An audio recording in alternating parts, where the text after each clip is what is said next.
Hello दोस्तों, नमस्ते। स्वागत है आप लोगों का हमारे यूट्यूब चैनल हिंदी स्टोरी में। आज हम आप लोगों के साथ हिंदी साहित्य के प्रसिद्ध लेखक मुंशी प्रेमचंद जी के प्रसिद्ध उपन्यासों में से एक उपन्यास कायाकल्प का अध्याय 46 पढ़ेंगे। तो चलिए बिना लेट किए हुए पढ़ना शुरू करते हैं।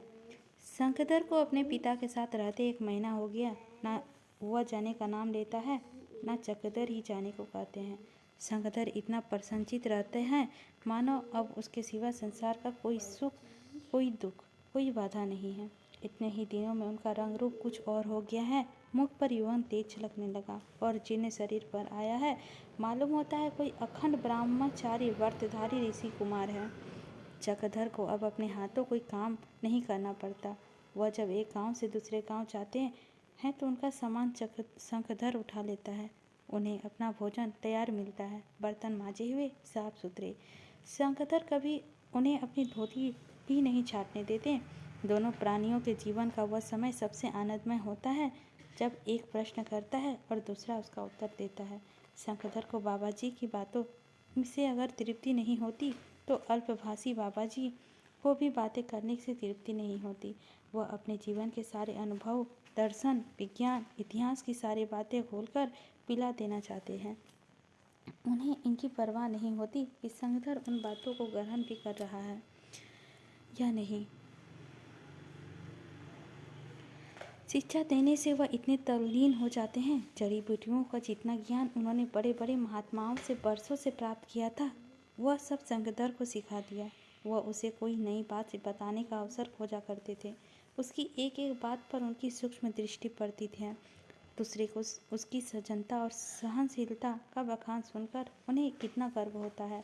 वह सारे आनंद से गदगद हो जाते हैं। उनकी आंखें सजल हो जाती है। सब जगह यह बात खुल गई कि वह उसका पुत्र है। दोनों की सूरत इतनी मिलती है कि चक्रधर ने इनकार करने से किसी को विश्वास नहीं आता। जो बात सब जानते हैं उसे वह स्वयं नहीं जानते और न जानना ही चाहते हैं। एक दिन एक गांव में पहुंचे तो वहाँ दंगल हो रहा था। शंखधर भी अखाड़े के पास जाकर खड़ा हो गया। एक पट्टे ने शंखधर को ललकारा। वह शंखधर का डेहरा था, पर शंखधर ने कुश्ती मंजूर कर ली। चक्रधर बहुत कहते रहे, पर यह लड़का लड़ना क्या जाने, कभी लड़ा तो जाने भला, यह क्या लड़ेगा। लेकिन शंखधर लंगोट कसकर अखाड़े में उतर ही तो पड़े। उस समय चक्रधर की सूरत देखने योग्य थी। चेहरे का एक रंग जाता था, एक रंग आता था। अपनी व्यापकता को छिपाने के लिए अखाड़े से दूर जा बैठे, मानो वह इस बात से बिल्कुल उदासीन है। भला लड़कों के खेल में बाबा जी का क्या संबंध। लेकिन किसी न किसी बहाने अखाड़े की ओर आ जाते थे। उस पर बड़े ने पहले ही पकड़ में शंखधर को धर दबाया तो बाबा जी आवेश में आके स्वयं झुक गए। शंखधर ने जोर मार के उस बड़े को कमर उठाया तो बाबूजी भी सीधे हो गए। और जब शंखधर ने कुश्ती मार ली तब तो चक्रधर उछल पड़े और दौड़कर शंखधर को गले लगा लिया। मारे गर्व के उनकी आंखें उन्मुख सी हो गई। उस दिन उसके नियम के विरुद्ध उन्होंने रात को बड़ी देर तक गाना सुना। शंखधर को कभी कभी इच्छा प्रबल होती थी कि पिताजी के चरणों पे गिर पड़ूं और साफ साफ कह दूं। वह मन की कल्पना किया करता है कि अगर ऐसा कहूं तो क्या कहेंगे। कदाचित उसी दिन मुझे सोता छोड़कर किसी और की राह लेंगे। इस भय से बात से मुंह तक आके रुक जाती थी, मगर उसी के मन से यह इच्छा नहीं थी।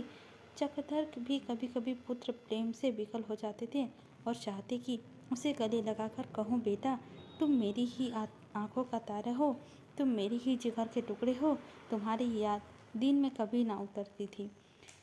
सब कुछ भूल गया पर तुम ना भूले। वह शंखधर के मुख में उसकी माता विरह की व्यथा, दादी का शोक और दादा का क्रोध की कथाएं सुनते कभी ना थकते थे।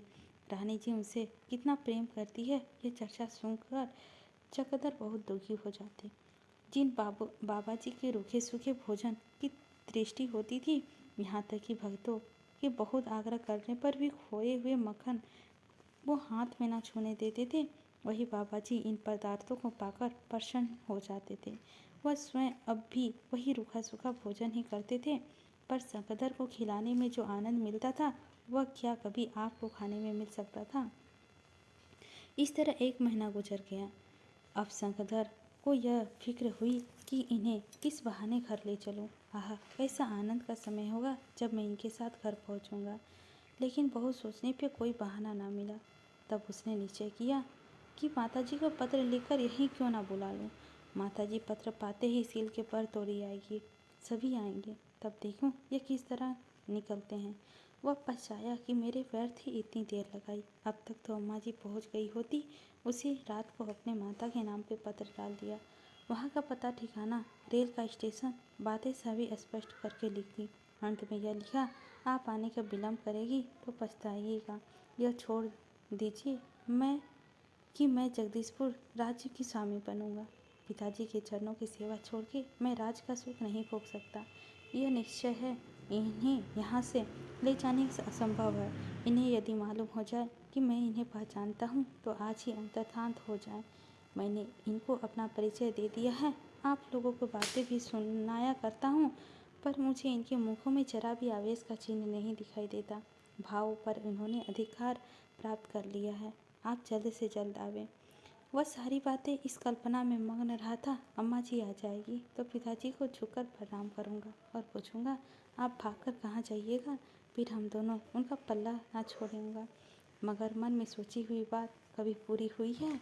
इसी के साथ हमारा 46वां अध्याय भी समाप्त होता है। अब हम लोग नेक्स्ट अध्याय में 47 कवर करेंगे। लेते हैं दोस्तों आप लोगों से विदा। मिलते हैं अगले एपिसोड अध्याय 47 लेकर।